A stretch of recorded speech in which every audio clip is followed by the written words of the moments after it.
Mayol et qui est viticulteur à Pourrières et qui a sorti sa gamme de vins qui s'appelle le Temps des Rêveurs. Et vous allez voir, ça mérite bien son nom. Jérôme est un grand rêveur. Il conçoit ses vins, il cultive sa vigne comme un poète et ça donne un vin très rond, très frais. Et comme moi personnellement je m'y connais très mal en vin, c'est Thierry qui va vous en dire des nouvelles. Voilà. Bon, vous voyez quand même, elle m'a fait souffrir, mais on finit par une note un peu de plaisir quand même.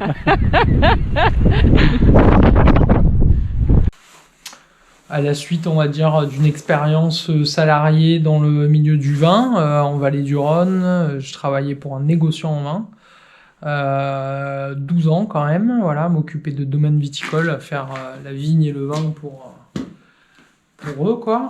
Et voilà, au bout d'un moment, j'avais quand même des vignes qui m'attendaient ici en Provence, à Pourrières. Beaucoup d'hectares ? Bon, il y a 6 hectares quand j'ai repris, 7 maintenant. Voilà, j'ai planté sur des terres que j'avais, j'ai planté un petit peu.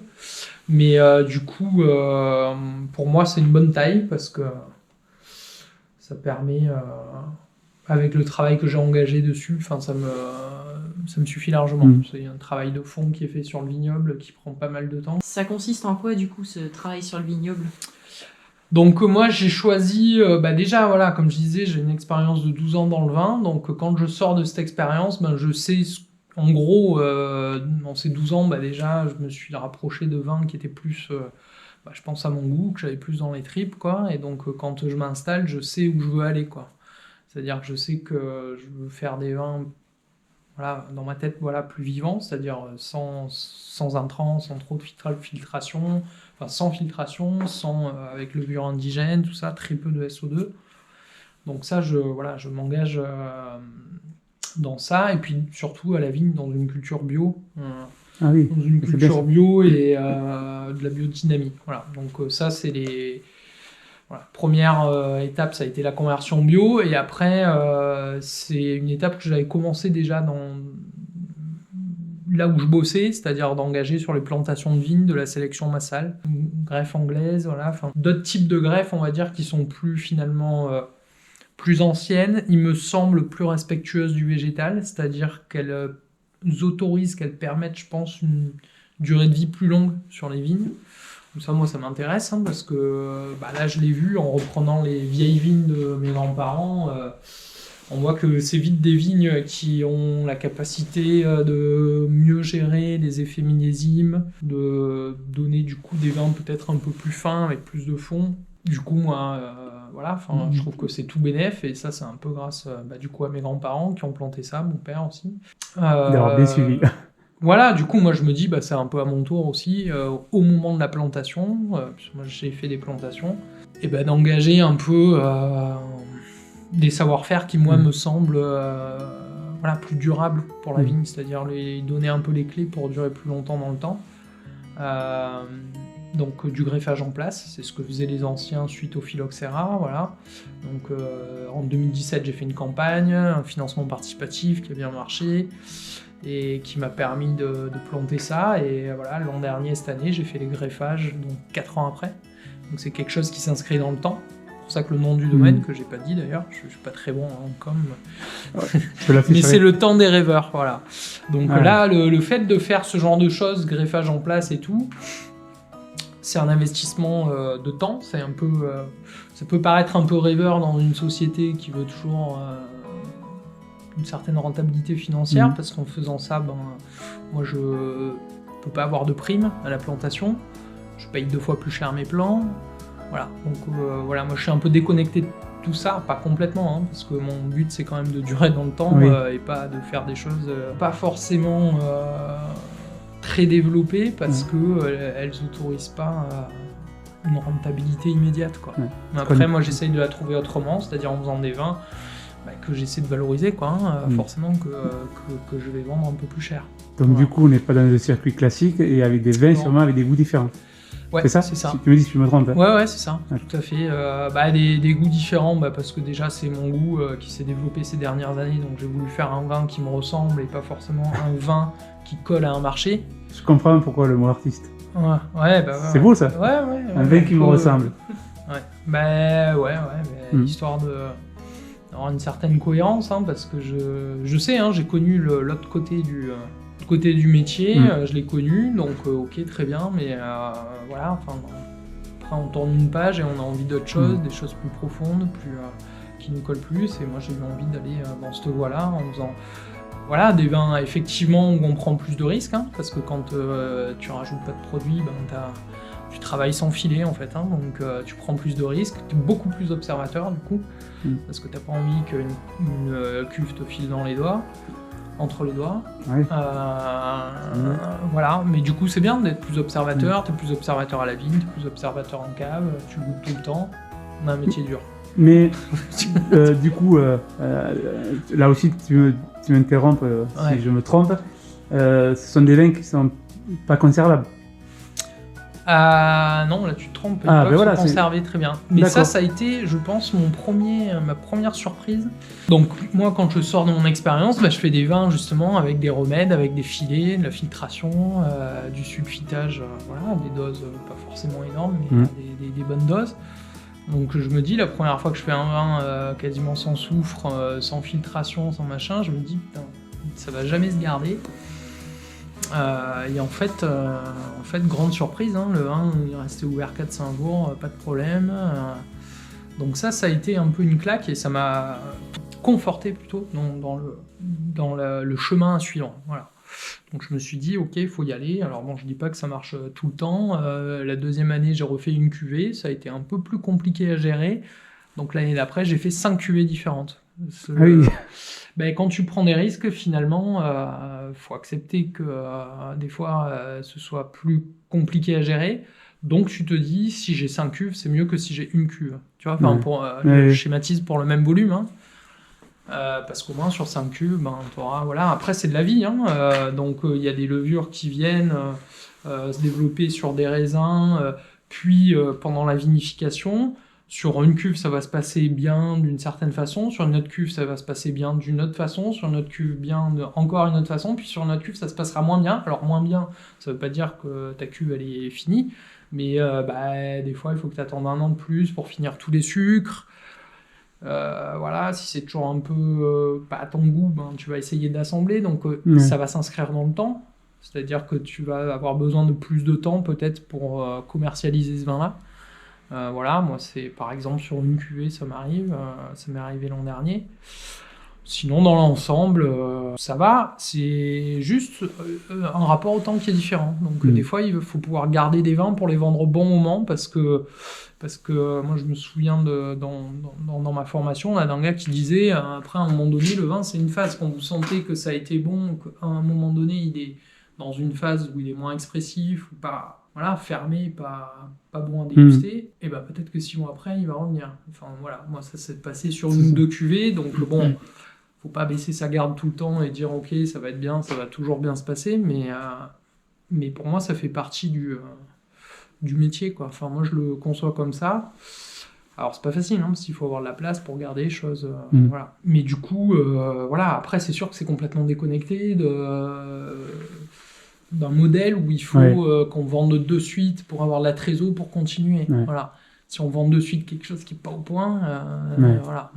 Donc voilà, moi c'est un peu ma méthode de travail. Alors je suis peut-être un peu flou, ou je sais pas si c'est bien clair, mais en tout cas voilà, que ce soit à la vigne, dans l'implantation de mes vignes ou dans les vinifs, voilà, j'essaye de mettre le temps un peu au cœur du truc.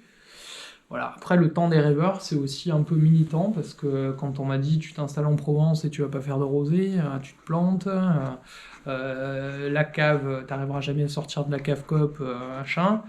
Bon, finalement, voilà, je fais pas de rosé pour l'instant, un jour j'en sortirai peut-être un, mais voilà, enfin je suis toujours là, quoi. Donc, j'aime bien. Donc c'est un peu militant, et puis en plus c'est une étiquette avec le rouge, hein, voilà. Donc, ça tombe bien, c'est la boisson que je préfère, le rouge, que le rose. Ça, c'est personnel. Ouais. Après, ce sera un rosé qui sera pas dans les standards de ce qu'on rencontre dans la région. Moi, j'aime bien les rosés un peu plus colorés. On pourrait le goûter, d'ailleurs. On va le goûter. Alors, Thierry, comment c'est ? Ah, mais déjà, le rosé, bon, je suis pas très rosé, mais le rosé, franchement, il a un goût Attends, on va juste assez... c'est particulier, c'est des goûts qu'on n'a pas l'habitude. Enfin, en tout cas, au palais. Mais bon, j'attends le rouge, quand même. Alors ça, toi qui es du Languedoc, c'est du Carignan blanc là, que tu vas goûter. Là, ce qu'on a goûté rosé, c'était beaucoup Grenache, un peu de Carignan noir Ah oui, et du Mourvèdre. merci. Voilà. Là, c'est du Carignan blanc. Le Carignan blanc, il faut savoir qu'il y en avait en Provence dans le temps. Mais il y en avait aussi beaucoup, surtout dans l'Aude Ouais. et dans les PO, Pyrénées-Orientales, Oui, tout c'est vrai, ça. plus dans le sud Voilà. Occitanie. Ouais. Voilà, moi, c'est un cépage qui me plaît beaucoup. Il y a il y a de la tension dedans. Et puis, voilà, en plus, moi, le Carignan, de manière générale, c'est un cépage que j'aime beaucoup. J'ai les 3 cuvées en Carignan Oui. sur les 6 que je fais. Donc, voilà. Et ça, c'est tout un travail de fond. Quand je vous parlais de greffe et tout ça, en fait, là, je suis allé chercher des sélections massales donc, chez un vigneron en Provence. Que j'ai ramené. La deuxième année au conservatoire de l'Aude, qui est donc une région où ils trouvent des carignans blancs, donc ils sont allés trouver des bois chez différents vignerons, faire un conservatoire pour diffuser des greffons. Donc c'est ce que j'ai fait, je leur ai pris une sélection de greffons. Et ensuite, la troisième année, j'ai continué à greffer sur une sélection qui est faite, elle, par un pépiniériste, parce que heureusement, il y a des pépiniéristes qui n'ont jamais arrêté de faire ça et qui ont permis aux vignerons de reproduire leur sélection de vignes, voilà, qui sont, on va dire, des sélections importantes au niveau de diversité génétique, ce qu'on appelle les sélections massales, qui ont eu tendance à disparaître avec l'arrivée du clonage dans les années 70-80. Voilà. Le clone a standardisé un peu on va dire, au sein d'un même cépage, les individus, c'est-à-dire qu'on s'est retrouvé avec 5-6 clones qui étaient plantés à chaque fois, et du coup, c'était pauvre au niveau de diversité, alors qu'une sélection massale, de suite, au lieu d'avoir 5-6 individus différents, tu peux en avoir 150, 200. Et quand je dis 5-6 individus différents, c'est si le viticulteur veut planter 5-6 clones différents sur un hectare. S'il en plante qu'un, il n'en plante qu'un. Donc là, c'est le même individu tout le temps. Donc ça, c'est un peu le deuxième volet, moi, qui me plaît beaucoup, de la sélection massale. Il y a de la diversité. Moi, j'ai envie qu'il y ait de la diversité sur mon vignoble. Voilà. Donc ça, c'est 3 ans de surgreffage. C'est la deuxième millésime que je produis en Carignan blanc. Voilà. Santé. Allez, santé, Jean. On en apprend, hein. Là, on a l'expert. Moi, je travaille en nature, pas de filtration. J'aime bien attendre en hiver pour que les vins déposent un peu, ils soient moins chargés. Ouais. Pour que je puisse... Alors moi, je regarde un peu la lune et tout ça pour les mettre en bouteille. Ouais. Et pour... Ah, tu utilises quand même... Oui, des coefs de marée un petit peu bas. Je trouve que c'est le bon moment pour soutirer un vin, pour mettre en bouteille. Qu'il soit moins chargé d'éléments, quoi. D'accord. Voilà. Ça évite une filtration, finalement. Bon, ben on va la goûter, celui-là. Là, c'est le rouge, attention. Là, c'est le rouge. Bon, il est pas bien goûté.